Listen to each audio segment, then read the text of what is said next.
स्वागत है सभी बच्चों का आज के इस वीडियो में। सभी बच्चे अपनी ईवीएस की बुक निकालेंगे, पेज नंबर खोलेंगे 47। उसके चैप्टर नंबर 7 को आज अपन शुरू करेंगे, जिसका नाम है food from fields to us. Food food मतलब क्या होता है, सब जानते हैं, खाना। क्या होता है? खाना। फूड फ्रॉम, फ्रॉम मतलब होता है से, फील्ड्स मतलब होता है खेत, है ना। और अस, अस मतलब क्या होता है? हम। इसका मतलब क्या होता है? हम से खेत तक, हम से खेत तक जो खाने का सफ़र होता है, यानी खेत से हम तक। पहले जो खाना होता है ना, वो कहाँ उगता है? खेतों में उगता है। खेतों से लेकर डायरेक्ट थोड़ी ना आ जाता अपने पास। खेतों में जो उगता है उसको पहले एक कट्टे में भरते हैं अपन, है ना। एक कट्टे में भरकर आराम से अपन रखते हैं उसको। उसको साफ करते हैं, उसमें से जितने भी कीटाणु होते हैं या जो भी गंदगी होती है वो सबको अब सब निकाल कर उसको फ्रेश रखते हैं। फिर देन उसके बाद गेहूं का सप्लाई होता है। तो कुछ गेहूं कंपनी खरीद लेती है, जैसे अपने घरों में, जैसे आपने कभी देखा होगा गुरु भोग का आटा आता है ना। गुरु भोग हो गया, आशीर्वाद आटा हो गया, है ना। आशीर्वाद आटा हो गया। तो ये सारे के सारे जो आटे हैं, ये किससे बनते हैं? ये गेहूं से बनते हैं। और ये गेहूं कहाँ से आता है? ये गेहूं आता है किसानों से। अच्छा, किसान क्या अपने हाथ से बनाते हैं क्या गेहूं को? नहीं तो। किसान जो होते हैं वो गेहूं के बीज कहाँ डालते हैं? खेतों के अंदर डालते हैं। खेतों के अंदर डालते हैं, फिर उसमें से पौधे निकलते हैं, पौधों में से क्या निकलता है? गेहूं निकलता है। फिर उस गेहूं को बटोरते हैं वो, फिर उनको अलग अलग जने लेने आते हैं। जैसे आशीर्वाद आटे की जो कंपनी है, उसके बड़े मालिक लेने आएंगे कि भाई हमारे को ये गेहूं दे दो, हम आशीर्वाद आटा बनाएंगे। गुरु भोग मान लो एक कंपनी है, तो वो लेकर आएगी, आप मतलब खुद आएगा और वो खरीद लेगा किसान से। इस तरीके से फिर वो जो आटा, जो गेहूं लेके जाती है ना कंपनी, मान लो आशीर्वाद आटे की कंपनी एक किसान से क्या लेकर गई है? गेहूं लेके गई है। अब वो उस गेहूं को क्या करेगी? पीसेगी। क्या करेगी? पीसेगी, फिर उसको अच्छे पैकिंग करेगी। देन उसके बाद फिर वो बाजार में जाएगी और हम उसको खरीद पाएंगे। इस तरीके से होता है सारा काम, है ना। तो उसी पूरे प्रोसेस को अपन इस चैप्टर के थ्रू समझने वाले हैं कि फूड जो होता है, खाना जो होता है, जो हम खाते हैं, है ना, समोसे, कचौड़ी, रोटी, पनीर की सब्जी, गाजर का हलवा, ये सब के सब चीज़ें हम खा कैसे पाते हैं? ये चीज़ें हमारे पास आती कैसे हैं? आपने भी कभी ना कभी तो सोचा होगा कि हम खाते तो हैं, लेकिन ये आता कहाँ से है? तो मम्मी, अगर आपने मम्मी से पूछा होगा तो वो सिर्फ आपको यही बता पाएंगी कि ये ना बेटा देखो, ये आटे से बनती है रोटियाँ।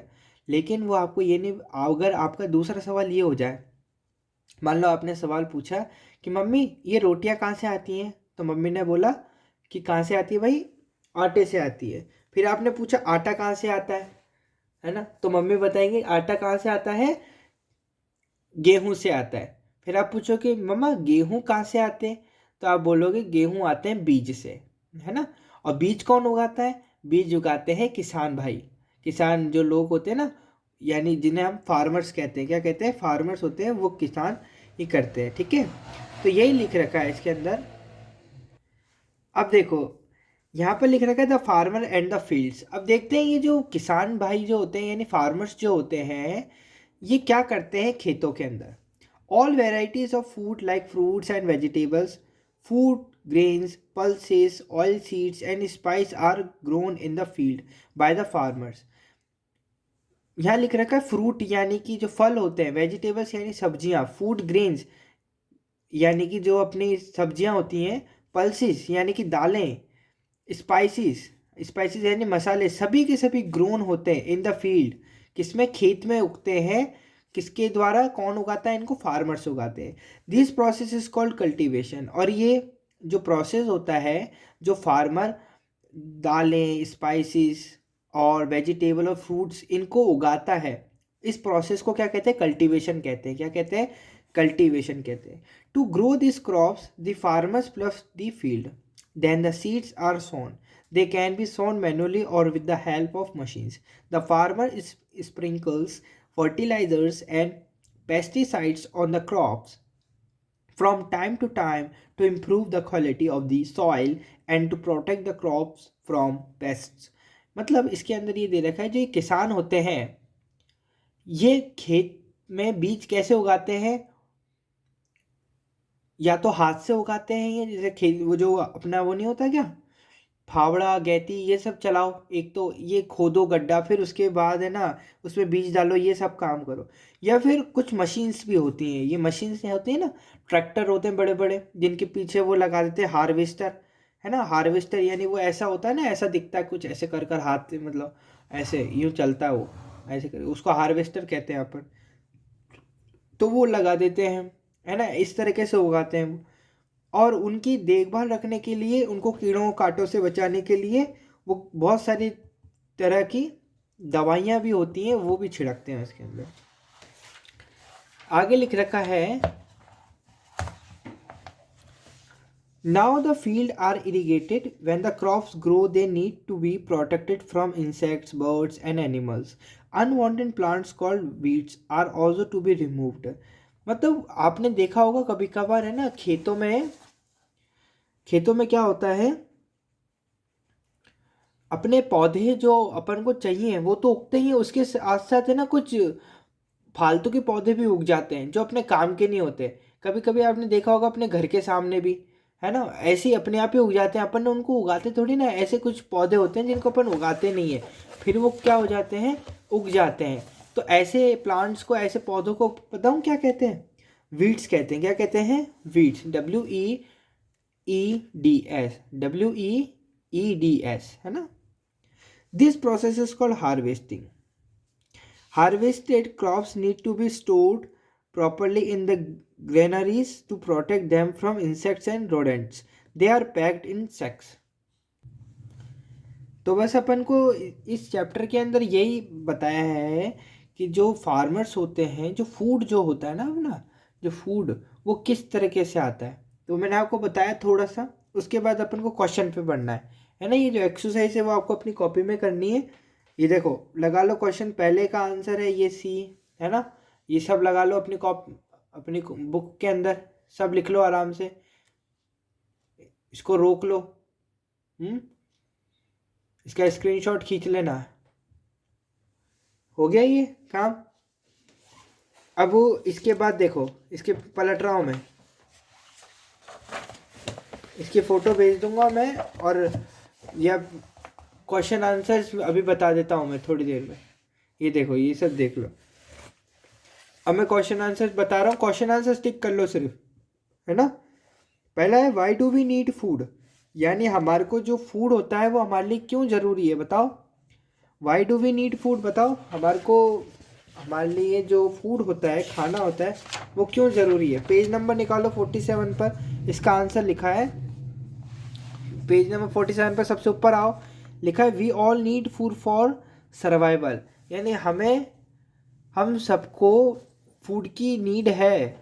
किस लिए, सर्वाइवल के लिए। सर्वाइवल मतलब होता है जीने के लिए, है ना, जिंदा रहने के लिए हमारे को क्या ज़रूरी है, फूड की। तो यहाँ से लेकर यहाँ तक इसका उत्तर लगाओ सबके साथ। 47 पेज नंबर पे निकाल लिया। चलो अब दूसरा क्वेश्चन है, व्हाट इज़ कल्टीवेशन। कल्टीवेशन क्या है, व्हाट इज़ कल्टीवेशन। तो यहाँ मैंने लिख रखा है, यहाँ निकालो वही 47 पेज नंबर निकालो अपना। 47 पेज नंबर पर ऑल वेराइटीज से लेकर कल्टीवेशन तक, यानी 1 2 3 ये तीनों लाइनें आनी चाहिए।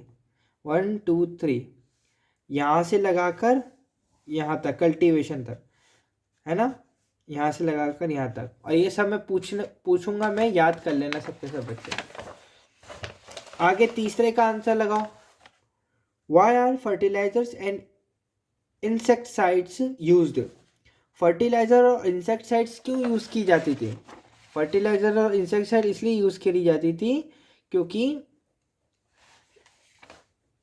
जो पौधे होते हैं, जो बीज उगाते हैं, वो ढंग से उगे, यानी बहुत पौष्टिक तरीके से उगे, इसलिए उगाई जाती थी।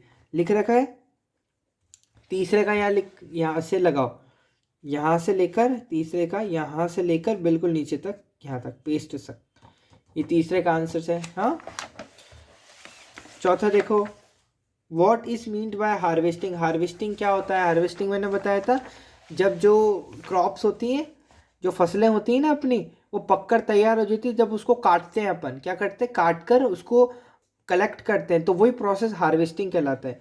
तो वो आपको यहाँ लिखना है। फोर्थ का आंसर ये रहा, यहाँ से लगाओ, यहाँ से लगाकर यहाँ तक, हार्वेस्टिंग तक, ठीक है। कहाँ से? THEN, देन से लेकर हार्वेस्टिंग तक, ठीक है। चलो अब आओ वापिस से यहाँ पर फिफ्थ क्वेश्चन पे पढ़ो आगे। सिक्स्थ नहीं करना है आपको, फिफ्थ क्वेश्चन पे देखो, different between rabi and kharif crops. आप रबी और खरीफ क्रॉप के बारे में बताइए। ये दो तरीके की क्रॉप्स होती हैं, अलग अलग फसलें होती हैं जो अलग अलग समय पर आती हैं। तो पेज नंबर 48 निकालो। पेज नंबर 48 पर यहाँ पर लिख रखा है मैंने, देखो पेज नंबर 48 पर फिफ्थ का आंसर यहाँ से लेकर यहाँ तक, ऊपर ही ऊपर, ठीक है। तो ये ध्यान रखना। ये सारा होमवर्क मेरे को चाहिए। अगर नहीं समझ में आया तो इस वीडियो को वापस से देखकर कर लेना, ठीक है। आज के लिए इतना ही करते हैं। ये सारा होमवर्क करके रखना सारे बच्चे, ठीक है।